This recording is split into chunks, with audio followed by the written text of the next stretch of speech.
I gotta be honest, I have a feeling we might not get a happy ending for GOU. It's not impossible, I still feel like, because we're now seeing how the loops happen from Sadako's perspective, and I even seen some people bring up the fact that maybe if she would have gotten the van in last week's episode, she might have actually been brought to her brother, who might have recovered possibly, which would have avoided all of the chaos. But at the same time, it wouldn't be impossible to see this have a negative ending, which then could lead into another anime, which has been rumored that there could be another either Higurashi or maybe it'd be an Neko adaptation. There's just rumors going around that there could be another series from this author in the making that will be announced closer to the end of this anime or shortly after. Honestly, if they go a good end, it could very easily be that she sees her brother that has recovered finally and she won't have to be lonely, Rika can go off to school, but at the same time, it wouldn't be impossible for this to just have a negative end. And I mean, the fact that the person who gave Sadako the ability to loop, her payment is entertain me,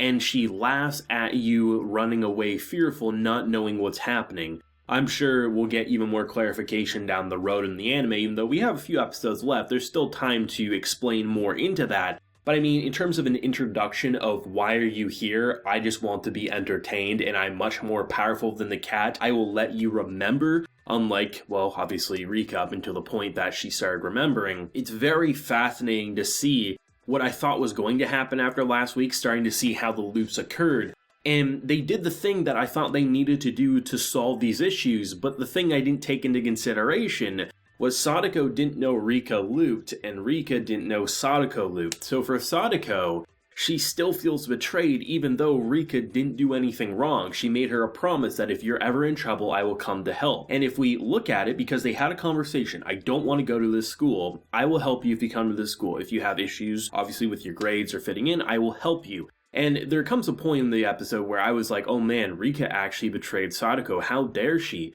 But then you hear from her peppy friends saying like, you know, how much she always talks about you and worries. How dare you make her worry? So even in the face of these like popular bimbos over here, she's still caring for Sadako, but Sadako continued to push her hand away to the point that she ended up killing her and obviously Rika. And that chandelier didn't see coming. Honestly, I really didn't. I thought she was going to kill a student, not actually themselves, just for whatever reason. I thought maybe she was going to continue on this timeline for a bit, but no, she just ends it when Rika doesn't say she wants to leave the school. If Sadako understood in that loop that Rika had been looping for thousands of years trying to get to this outcome, she would have a very different opinion on the situation, I am sure. But the fact that they didn't know, because for her, she's had to now live this hell 2 times. And that's enough for anyone to go a little batshit insane, especially considering the person who gave you that ability said, just kill yourself and you can start over. So now it's going to be interesting seeing next week and seeing those, basically what we've seen up until this point in the anime, from the gun being drawn to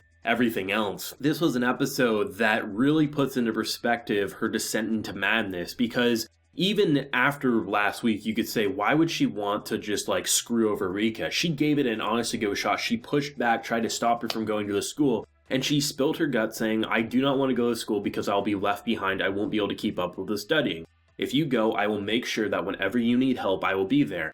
And I honestly don't think Rika did anything wrong. It's just for Sadako, she pushed back. I feel like she was still holding on to the hope that like Rika would give up on the dream, but that's the dream Rika had. And also she just probably got overwhelmed and just kind of gave into temptation. And it's going to be interesting because I feel like what's going to happen is episode 22 is going to be once again another like recap sort of episode where we're going back to the loops that we saw from episodes 1 up until 18 or whatever. We see all of the things that happened in terms of why the events occurred the way they did. Episode 23, probably back to where we started out before we realized she was a looper. Probably there's got to be some sort of conversation, confrontation, and then maybe the last episode, if it goes good ending, could have that positive ending with her brother potentially, or it's going to end in kind of chaos where the two masterminds kind of playing this game at this point who have been granting abilities are going to have a confrontation. Either way, it's one of those things where the more you understand about the universe, the more this will be mind-blowing. But even at a basic level, having a character say, I'm giving you this ability just to entertain me, it's terrifying beyond words. I really appreciate how this was an episode that really brought up what I thought would be the saving grace, them having a conversation, but it still feels like they're not on the same page because they didn't know the other was looping. So the only way we can overcome that is by obviously where we left off before we got the flashback on terms of how Sadako started looping, because now Rika can remember her loops, Sadako has always been able to remember her loops. So that conversation, that's going to be the make it or break it, but is it going to work out? Is there going to be a death re-loop again to like when they were kids? Have that conversation? It's kind of hard to say, but I just honestly feel like there could be a very negative end, and if there is there going to be another project in the Higurashi universe to carry on, or are they going to do something completely different, if anything? This was an episode that was mind-blowing, it was exhilarating, and they ended in probably, I would say, my favorite death in the series so far. I think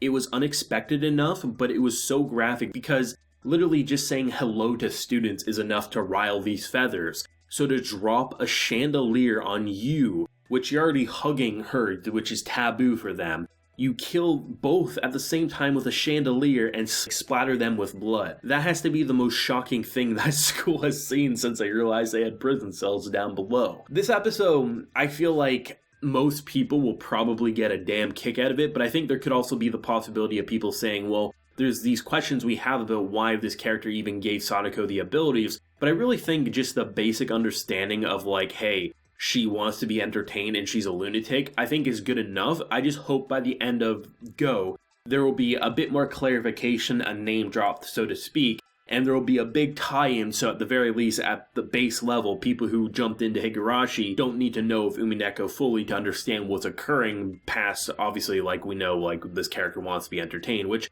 I think they will do, and if for whatever reason this anime doesn't explain it, I feel like that means we're getting more anime down the line. I know originally when people thought this was just kind of like an HD upgrade of the original Higurashi anime, they're like, oh, we'll get 2 seasons or something like that, but then it was like, oh no, it's a brand new idea in the Higurashi. So is there need for another season after this? Who knows, really, because no one can know until we see the ending, because this is completely new territory for everyone watching. But I think the thing that I appreciate about it is it really puts into perspective how she went into her descent into madness, and you understand how she got there. And the biggest thing that I really didn't even consider wasn't the fact that they didn't have a conversation that she didn't want to go to school. It's the fact that she didn't reveal that she's been looping for so long to get to this point. And obviously, every time she realized that Sadako was looping, she was killed before she could say, the reason I'm trying to leave is because for so many loops, more than you can possibly understand, I've been trying to get out of here. If that conversation happened, that seems to be the saving grace, but there still is the issue of Sadako being lonely, and she's been abandoned a fair amount. So if there is going to be a good end, it has to be with her brother. There's no other way around it, and I wouldn't be surprised if that is the good ending, that she just has been avoiding her good end the entire time because she's been afraid of change, not knowing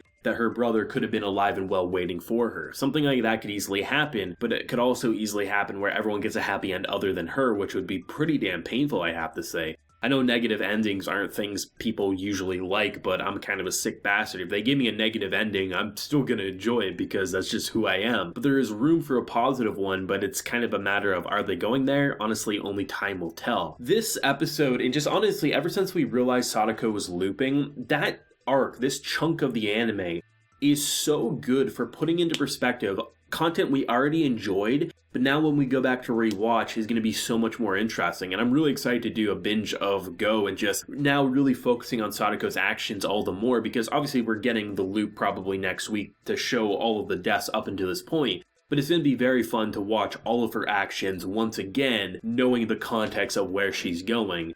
This was an incredible episode. It was engaging, it was exhilarating, and time will tell to see if we're getting a good or bad ending, and I'd love to know your feelings down below. If you enjoyed the video, leave a like, share your support, and hit that subscribe button if you haven't been new around here. So until next time, everyone, please take care and have a good one.